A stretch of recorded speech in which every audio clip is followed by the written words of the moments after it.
साथियों, मैं आज आप सभी के बीच में अंतरिम बजट 2024-25 के कुछ प्रश्न लेके आया हूं, जो कि एडिटोरियल करंट अफेयर से रिलेटेड है। और आप लोग ज़रूर इसको देख ले। जितने भी टीचर अभ्यर्थी है जो एग्ज़ाम देने जा रहे हैं वो इस वीडियो को अवश्य देख ले। एक प्रश्न इससे फिक्स है आपके एग्ज़ाम में, 1 नंबर आपका फिक्स है। जो भी इस वीडियो को देख रहे हैं, इस वीडियो को अपने फ्रेंड सर्कल में शेयर जरूर कर दे फ्रेंड्स, और साथ ही साथ सब्सक्राइब भी कर ले। देखिए, पहले प्रश्न की ओर चलते हैं। पहला प्रश्न देखिए क्या लिखा हुआ है। अंतरिम केंद्रीय बजट 2024-25 की वित्त मंत्री श्रीमती निर्मला सीतारमण द्वारा संसद में कब पेश किया गया, ये पूछा जा रहा है। कब पेश किया गया, तो आपका आंसर हो जाएगा फ्रेंड ऑप्शन सी, 1 फरवरी 2024 को श्रीमती निर्मला सीतारमण के द्वारा संसद में ये अंतरिम बजट जो है 2024-25 पेश किया गया। नेक्स्ट प्रश्न की ओर देखते हैं क्या लिखा हुआ है। अंतरिम केंद्रीय बजट 2024-25 में किन वर्गों पर फोकस किया गया है, तो कह रहा है किन वर्गों पे फोकस किया गया है इस बजट में। तो फ्रेंड्स आपको बता दें, इनमें से सभी वर्गों पे फोकस किया गया। किस किस पे? गरीबी पे भी फोकस किया गया है, युवा एवं किसान पे भी फोकस किया गया है, और महिलाओं पे भी फोकस किया गया है। इन सभी पे फोकस किया गया है इस बजट में। चलिए नेक्स्ट प्रश्न की ओर चलते हैं। अंतरिम केंद्रीय बजट 2024-25 का बजट आकार कितना है, पूछ रहा है कि इस बार जो 2024 और 2025 का बजट है उसका आकार कितना है। तो आपका आंसर हो जाएगा सी, 47,65,768 करोड़। मतलब कह सकते हैं 47,65,768 करोड़ इस बार का बजट का जो है आंकड़ा है। मतलब बजट का आकार है, इतना रुपया इस बार का बजट में है। नेक्स्ट प्रश्न की ओर चलते हैं। वित्त वर्ष 2024-25 में स्वराज खर्च का कितना बजट अनुमान लगाया गया है। देखिए राजस्व खर्च का कितना बजट अनुमान लगाया गया है इस बार। तो आपका आंसर हो जाएगा ऑप्शन ए, 36,54,657 करोड़। इसको भी अच्छे से याद रखना है। पूरा आकार बजट का कितना है, 47,65,768 करोड़। और वहीं पे राजस्व खर्च की बात करें तो 36,54,657 करोड़। नेक्स्ट प्रश्न की ओर चलते हैं। वित्त मंत्री वित्तीय वर्ष 2024-25 में राजस्व प्राप्ति का कितना बजट अनुमान लगाया गया है, कि राजस्व प्राप्ति का कितना बजट अनुमान लगाया गया है। तो आपका आंसर हो जाएगा ऑप्शन बी, 30,01,275 करोड़। 30,01,275 करोड़, ऐसे याद रखिएगा फ्रेंड्स। चलिए नेक्स्ट प्रश्न की ओर चलते हैं। नेक्स्ट प्रश्न क्या कह रहा है। निम्नलिखित में से कौन से कथन की चर्चा बजट भाषण 2024-25 में किया गया है। 2024-25 में जो बजट भाषण की चर्चा किया गया फ्रेंड्स, इसका आंसर हो जाएगा ऑप्शन डी, इनमें से सभी। देखिए क्या क्या किया गया है। पीएम स्वनिधि के तहत 78 लाख फेरी वालों को ऋण सहायता मिलेगी। जितने 78 लाख फेरी वाला है ना, जो घूम घूम के अपना व्यापार करता है, बेचने का कोई भी चीज़ काम करता है, 78 लाख को टोटल ऋण सहायता दिया। 78 लाख फेरी वालों को ऋण सहायता मिलेगी। दूसरा क्या कह रहा है, पीएम जनमन योजना कमजोर आदिवासी समूहों पर फोकस करता है। क्या कह रहा है, जनमन योजना कमजोर आदिवासी पर भी फोकस करेगा। तीसरा कह रहा है पीएम विश्वकर्मा योजना के तहत 18 व्यवसाइयों से जुड़े कारीगर एवं शिल्पकारों को मदद मिल रही है। मतलब टोटल पीएम विश्वकर्मा योजना के तहत भी 18 व्यवसाय, टोटल कितने व्यवसाय है इसमें, 18 व्यवसाय से जुड़ी कारीगर एवं शिल्पकारों को मदद मिल रही है। तो आपका आंसर हो जाएगा इनमें से सभी। नेक्स्ट प्रश्न की ओर चलते हैं। लिखा हुआ है बजट 2024-25 से संबंधित निम्नलिखित में से कौन सा कथन सत्य नहीं है, ये पूछा जा रहा है। तो आपका आंसर हो जाएगा, देखिए कौन सा कथन सत्य नहीं है ये पूछा जा रहा है। तो आपका आंसर हो जाएगा ऑप्शन ए, ये कथन सत्य नहीं है, बाकी सब सही है। अब ध्यान से सुनिए क्या क्या कह रहा है, कौन कौन सही है उसको पढ़ रहे हैं सिर्फ। पीएम मुद्रा योजना के तहत 43 करोड़ ऋण मंजूर किए गए हैं। पीएम मुद्रा योजना के तहत कितना करोड़ ऋण मंजूर किए हैं, 43 करोड़ ऋण। स्किल मिशन इंडिया मिशन के तहत 1.4 करोड़ युवाओं को प्रशिक्षित किया जाएगा। स्किल इंडिया के तहत कितने करोड़ युवाओं को प्रशिक्षित किया जाएगा, 1.4 करोड़ युवाओं को। नेक्स्ट देखिए क्या लिखा, वर्ष 2047 तक भारत को विकसित करने का लक्ष्य रखा गया। मतलब टोटल कह रहा है कि भारत विकसित हो जाएगा 2047 तक। ये तीनों के तीनों सही है, ये बिल्कुल गलत है। चलिए नेक्स्ट प्रश्न की ओर चलते हैं। देखिए क्या लिखा हुआ है, वित्त वर्ष 2024-25 के लिए रेलवे पर कुल कितना व्यय रखा गया है। मतलब कह रहा है रेलवे पर कुल कितना व्यय है, 24-25 में। तो आपका आंसर हो जाएगा ऑप्शन सी 2.55 लाख करोड़ रुपया। कितना है? 2.55 लाख करोड़ रुपया। नेक्स्ट प्रश्न की ओर चलते हैं फ्रेंड। देखिए नेक्स्ट प्रश्न क्या कह रहा है। नेक्स्ट प्रश्न आपका है, वित्तीय वर्ष 2024-25 के लिए राजस्व घाटा कुल जीडीपी का कितना प्रतिशत अनुमान लगाया गया है, अनुमानित है? तो ये राजस्व घाटा जो है जीडीपी पे इस बार फ्रेंड्स 2.0% रहेगा। नेक्स्ट प्रश्न की ओर चलते हैं। वित्त वर्ष 2024-25 के लिए राजकोषीय घाटा का कितना बजट अनुमान लगाया गया, मतलब जो राजकोषीय घाटा है ना वो कितना बजट अनुमान लगाया गया है? तो आपका आंसर हो जाएगा फ्रेंड्स ऑप्शन ए 16,85,494 करोड़, मतलब 16,85,494 करोड़ इस बार का राजकोषीय घाटा बजट का अनुमान लगाया गया। नेक्स्ट प्रश्न की ओर चलते हैं। वित्त वर्ष 2024-25 के लिए प्राथमिक घाटा का कितना अनुमान लगाया गया है? जो प्राथमिक घाटा की बात करते हैं इसका कह रहा है कितना अनुमान लगाया गया है? तो आपका आंसर हो जाएगा फ्रेंड्स ऑप्शन डी, बी और सी दोनों।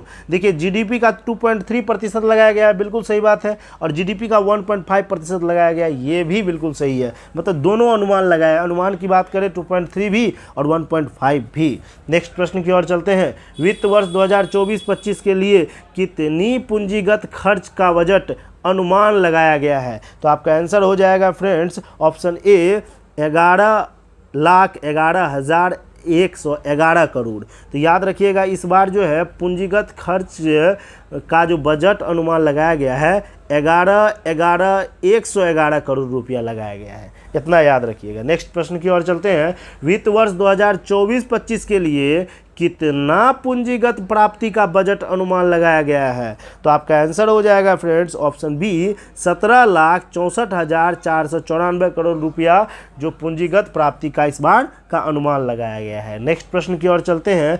जल जीवन मिशन के लिए वित्त वर्ष 2024-25 में कितने करोड़ रुपये का बजटीय प्रावधान है? तो टोटल कह रहा है इस बार जो है जल जीवन मिशन के लिए टोटल 70,163 करोड़ रुपये का बजटीय प्रावधान किया गया है। चलिए नेक्स्ट प्रश्न की ओर चलते हैं। मनरेगा के लिए वित्त वर्ष 2024-25 में कितने करोड़ का बजटीय प्रावधान है? इस बार मनरेगा के लिए पूछा जा रहा है फ्रेंड्स। तो आपका आंसर हो जाएगा इस बार मनरेगा के लिए ये 86,000 करोड़ रुपया इस बार का प्रावधान किया गया है। याद रखिएगा जल जीवन मिशन के तहत कितना रुपया? 70,163 करोड़ और मनरेगा के तहत 86,000 करोड़ रुपया। नेक्स्ट प्रश्न की ओर चलते हैं। वित्त वर्ष 2024-25 के लिए राजकोषीय घाटा कुल जीडीपी का कितना प्रतिशत अनुमान लगाया गया है? जो कह रहा है कुल जीडीपी का कितना प्रतिशत अनुमान लगाया गया है राजकोषीय घाटा? तो आपका आंसर हो जाएगा 5.1% लगाया गया है। नेक्स्ट प्रश्न की ओर चलते हैं। वित्त वर्ष 2023-24 के लिए संशोधित राजकोषीय घाटा कुल जीडीपी का कितना प्रतिशत अनुमान है? तो आपका आंसर हो जाएगा ऑप्शन सी 5.8 जो संशोधित राजकोषीय घाटा है इस बार जीडीपी का कितना प्रतिशत अनुमान लगाया गया है? 5.8। वही ऊपर में जो है राजकोषीय घाटा कुल जीडीपी का कितना प्रतिशत सीधा पूछा जाएगा तो 5.1%, इतना याद रखिएगा। चलिए नेक्स्ट प्रश्न की ओर चलते हैं। नेक्स्ट प्रश्न देखिए आपका क्या कह रहा है कि वित्त वर्ष 2023-24 के लिए संशोधित राजकोषीय घाटा का कितना बजट अनुमान लगाया गया है? तो बजट कह रहा है, वहाँ पे राजकोषीय प्रतिशत में पूछ रहा था 5.8, तो यहाँ पे कह रहा है कि राजकोषीय घाटा कितना बजट का अनुमान लगाया गया, कितना रुपया कह रहा है यहाँ पे। तो आपका आंसर हो जाएगा ऑप्शन बी 17,34,773 करोड़ रुपया, 17,34,773। याद रखिएगा इस सब डाटा को फ्रेंड्स। आजकल हर एक एग्जाम में डाटा को ही ज़्यादा पूछा जा रहा है और इससे आपका एक नंबर फिक्स है। आप इसके वीडियो को लास्ट तक अवश्य देखें। चलिए नेक्स्ट प्रश्न की ओर चलते हैं। अंतरिम बजट 2024-25 के अनुसार पिछले 10 वर्षों में कितने लोगों को सरकारी बहुआयामी गरीबी से बाहर निकालने में मदद की है? तो आपको पूछा जाए, आंसर है आपका ए 25 करोड़ लोगों को मतलब बहुआयामी गरीबी से बाहर निकालने में मदद मिला है 10 वर्षों में। नेक्स्ट प्रश्न की ओर चलते हैं। रूफटॉप सोलर सोलराइजेशन के तहत कितने करोड़ घरों को मुफ्त बिजली उपलब्ध कराने का लक्ष्य है? तो कह रहा है कितने करोड़ घरों को, तो 1 करोड़ घरों को मुफ्त बिजली उपलब्ध कराने का लक्ष्य रखा गया है। किसके तहत? रूफटॉप सोलराइजेशन के तहत। नेक्स्ट प्रश्न की ओर चलते हैं। आर्थिक उन्नति, रोजगार और विकास को बढ़ावा देने के लिए सरकार 50 वर्षीय ब्याज मुक्त ऋण के साथ कितने करोड़ रुपया का कोष स्थापित करेगी? तो पूछा जा रहा है, तो ऑप्शन आपका हो जाएगा ए, 1 लाख करोड़ रुपया का ये कोष स्थापित करेगी। नेक्स्ट प्रश्न की ओर चलते हैं।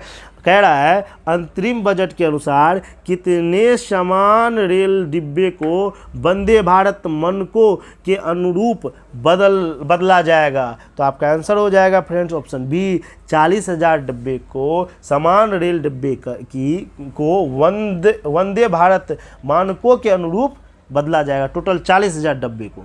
चलिए नेक्स्ट प्रश्न की ओर चलते हैं। नेक्स्ट प्रश्न देखिए क्या लिखा हुआ है। अंतरिम बजट में पेशेवरों के लिए नई अनुमानित कराधान सीमा क्या रखी गई है? तो आपका आंसर हो जाएगा ऑप्शन सी, 75 लाख रखी गई है। अंतरिम बजट में खुदरा व्यवसायियों के लिए बढ़ी हुई अनुमानित कराधान सीमा क्या रखी गई है? तो आपका आंसर हो जाएगा ऑप्शन बी, 3 करोड़ रुपया जो है खुदरा व्यवसायियों के लिए कराधान सीमा रखी गई है। नेक्स्ट प्रश्न की ओर चलते हैं। कितनी मंडियों को इलेक्ट्रॉनिक्स नेशनल एग्रीकल्चर मार्केट में एकीकृत किया है? तो आपका आंसर हो जाएगा ऑप्शन डी, 1361 मंडियों को इलेक्ट्रॉनिक नेशनल एग्रीकल्चर मार्केट में एकीकृत किया गया है, जिसको कहते हैं ENAM। चलिए नेक्स्ट प्रश्न की ओर चलते हैं। अगले 5 वर्षों में PM आवास योजना ग्रामीण के तहत कितने और मकान बनाए जाने का लक्ष्य रखा गया है? तो आपका आंसर हो जाएगा ऑप्शन ए, 2 करोड़ और नए मकान बनाने का लक्ष्य रखा गया है। नेक्स्ट प्रश्न की ओर चलते हैं। नेक्स्ट प्रश्न देखिए आपका क्या कह रहा है। नेक्स्ट प्रश्न, सरकार ने वर्ष 2025-26 तक GDP का कितना प्रतिशत राजकोषीय घाटा लाने का लक्ष्य रखा है? तो आपका आंसर हो जाएगा फ्रेंड्स ऑप्शन बी, 4.5। मतलब 2025-26 में कह रहा है, ये 25-26 का आंकड़ा कह रहा है बाबू, देख लीजिएगा ध्यान से। क्या नेक्स्ट देखिए क्या लिखा हुआ है। वित्त वर्ष 2024-25 के लिए पूंजीगत व्यय में कितने प्रतिशत की वृद्धि हुई है? मतलब 24-25 में जो पूंजीगत व्यय है उसमें कितने प्रतिशत वृद्धि हुआ है ये पूछा जा रहा है। तो आपका आंसर हो जाएगा 11.1% जो है पूंजीगत व्यय में क्या हुआ, वृद्धि हुआ है। नेक्स्ट प्रश्न की ओर चलते हैं। सर्वाइकल कैंसर के अनुसार निर्वाहन के लिए सरकार किस आयु वर्ग के बालिकाओं को टीकाकरण के लिए प्रोत्साहित करेगी? तो आपका आंसर हो जाएगा ऑप्शन ए, 9 से 14 वर्ष की बालिकाओं को टीकाकरण के लिए प्रोत्साहित करेगी सरकार। किस चीज़ के लिए? सर्वाइकल कैंसर के लिए। नेक्स्ट प्रश्न की ओर चलते हैं। वर्ष 2014 से 2023 के दौरान FDI का अंत प्रवाह कितना अरब डॉलर रहा? तो 2014 से 2023 के दौरान FDI का जो अंत प्रवाह रहा तो ये रहा ए, 596 अरब डॉलर टोटल का रहा। फ्रेंड्स आपका बजट का सेशन यहीं ख़त्म हो रहा है और ये एक क्वेश्चन आपका इसमें फिक्स है, आप लोग जरूर इसको जाके देख ले, वीडियो बहुत इंपॉर्टेंट आप लोग के लिए रहने वाला है। चलिए मिलते हैं फिर अगले नेक्स्ट वीडियो में, और कमेंट करके जरूर बताएं अगले किस चीज़ पे आपको वीडियो चाहिए, वो वीडियो आपको प्रोवाइड कर दिया जाएगा। धन्यवाद। जय हिंद, जय भारत।